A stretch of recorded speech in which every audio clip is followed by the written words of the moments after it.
Hey guys, settle in, dim the lights a little. Maybe charge your phone, maybe don't, this is a sleep channel after all. Tonight, we're not starting with a king, or a war, or a dramatic betrayal involving a cousin who was also a nephew.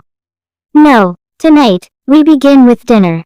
A deeply suspicious dinner, because for most of human history, eating wasn't comforting. It wasn't cozy. It wasn't something you photographed for social approval. It was a daily gamble. Every meal was basically you staring at a pile of plants and asking yourself, is this food, or is this how I die? And nature, being nature, refused to answer. There were no labels, no warning signs, no helpful medieval nutritionist popping in like, hey, maybe don't eat that root. It's lying to you. Asterisk. Instead, plants developed personalities. Bad ones. Some were helpful, some were neutral, and some were quietly toxic, just waiting for you to chew confidently. Which is where bitterness enters the story. Not emotional bitterness. That comes later, usually in royal marriages. This is literal bitterness. The flavor. Because bitterness, in the wild, is not a suggestion. It's a threat. Long before humans knew what a toxin was, their bodies knew how to panic. Bitter flavors often meant chemical defenses, alkaloids, glucosinolates, things with names that sound like side effects. These compounds didn't want to be eaten. They wanted to make you regret your choices. And here's the twist. Not everyone tastes bitterness the same way. Some people bite into a Brussels sprout and think, earthy, slightly aggressive, but fine. Others bite into the same Brussels sprout and think, why does this taste like betrayal? This isn't drama. This is genetics. There's a variation in human taste receptors, especially the ones that detect bitter compounds, that turns certain vegetables into full-blown warning sirens. To these people, bitterness isn't subtle. It's loud, sharp, almost chemical, and in the modern world, that feels inconvenient.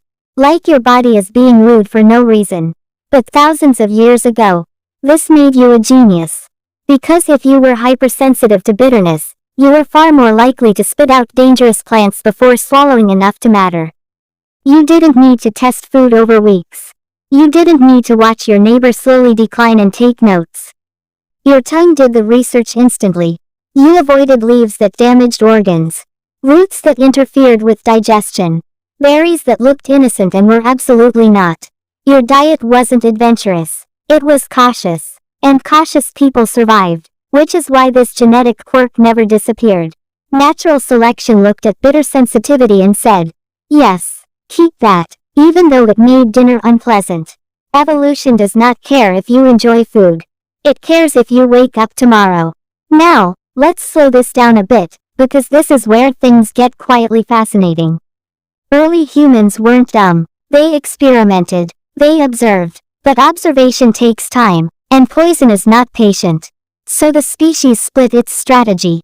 Some humans were more tolerant of bitterness. They explored. They tested. They figured out that certain bitter plants were safe if prepared correctly. Others were hypersensitive. They avoided risk. They stuck to what their bodies didn't scream about. Both strategies worked. Which is the key point here. Human survival wasn't about perfection. It was about diversity. You didn't need everyone to be brave. You needed some people to say, absolutely not, that leaf feels wrong. So when we talk about bitterness today like it's a flaw, we're missing the point. That reaction in your mouth. That instinctive rejection. It's ancient wisdom. Unrefined. A little overdramatic. But historically correct. And then, because humans can't leave anything alone, we started farming. Agriculture changed everything. Suddenly, humans weren't just eating what nature offered. They were editing it. Plants were selectively bred to be less toxic, less bitter, more cooperative. Cabbage, a wild, stubborn plant with defensive chemistry, slowly turned into an entire family reunion. Kale, broccoli, cauliflower, and yes, Brussels sprouts. The poison levels dropped, but they didn't disappear. And our genes, they didn't get the memo. So now we have a mismatch. Your tongue is still operating on Paleolithic software. Your dinner was designed by centuries of agriculture and modern cooking. which leads to this deeply unfair situation where your body reacts to safe food like it's a personal insult. And if you're one of the people who taste extreme bitterness, this isn't imagination. It's not picky eating. It's not a personality flaw. It's your ancestors surviving very well. Children, especially, feel this more strongly. Which makes perfect sense, even if it annoys parents everywhere. A child's body is smaller. A toxin dose that barely affects an adult can be lethal to them. So bitterness screams louder in young mouths. This is why kids hate bitter greens. It's not rebellion. It's survival instinct doing its job a little too enthusiastically. Culture, of course, steps in and overrides biology. Eat it, it's good for you. You'll learn to like it. This is adult food. And eventually, the brain trains the tongue. Not because the bitterness stops meaning danger, but because humans invent ways to neutralize danger. Cooking, boiling, fermentation, roasting, all methods that break down toxins and make ancient warning signs mostly obsolete. Mostly, the body still flinches, the brain reassures it, and this is how bitterness becomes an acquired taste. Coffee, dark chocolate, beer, certain vegetables that feel like they're judging you. None of these scream safe to the primitive brain. They scream foreign, but culture rebrands the alarm as sophistication, which is honestly very on brand for humans. And here's a quiet little irony before we drift onward. People with strong bitter sensitivity today are often more cautious eaters overall. They notice when food is off. They're quicker to detect spoilage. They're more sensitive to subtle changes in flavor. In the modern world, that doesn't save you from plant poison. It saves you from food poisoning. Different era, same advantage. So if Brussels sprouts taste like poison to you, your tongue isn't broken. It's conservative. It belongs to a long line of people who survived by not trusting everything that looked edible. And in a world where dinner once actively tried to kill you. That was a superpower. Now, as we ease into the next stretch of this story, we're going to watch what happens when humans stop listening to their instincts entirely.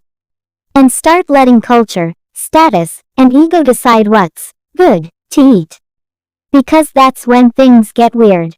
And very human. So get comfortable, let your thoughts drift, and let's slowly float forward into the long, strange relationship between bitterness, power, and taste. Part 2. When taste became a status symbol. Alright, still with me. Good. Let's stay relaxed and just drift forward a little. Because once humans figured out how to make food not kill them, they immediately found a way to make it complicated. This is the moment when eating stops being just survival and starts becoming performance. Not loudly, not all at once, just quietly, over centuries, as humans do. At first, bitterness is tolerated because it can be managed. You boil the leaves, you soak the roots, you ferment whatever looks especially suspicious. And suddenly, foods that once screamed danger are manageable. Still unpleasant, still a little sharp, but no longer fatal, which creates a new idea. If something tastes bad but doesn't kill you, maybe enduring it means something. And humans love meanings, so bitterness slowly begins to shift from warning to test. In early agricultural societies, especially once food surplus appears, eating becomes less about can I survive this? And more about what does this say about me? Because if you can afford to eat bitter food on purpose, you are announcing something very important.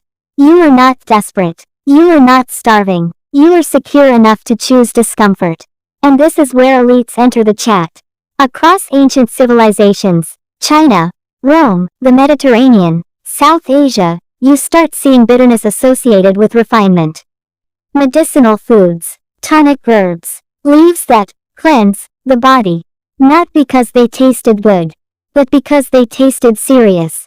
Sweet foods were for children, for peasants, for people who needed calories quickly. Bitter foods were for thinkers, for monks, for people who had opinions about discipline. In China, bitter flavors were associated with endurance and healing. In Ayurveda, bitterness was purifying, corrective, balancing. In Greece, bitterness meant medicinal value. Hippocrates loved a plant that made patients miserable but alive. And in Rome, well, Rome managed to turn bitterness into a personality trait. Roman elites actively bragged about tolerating bitter flavors. They consumed sharp wines, aggressively herbal dishes, medicines that tasted like punishment. Not because they enjoyed it, but because they wanted everyone to know they could endure it.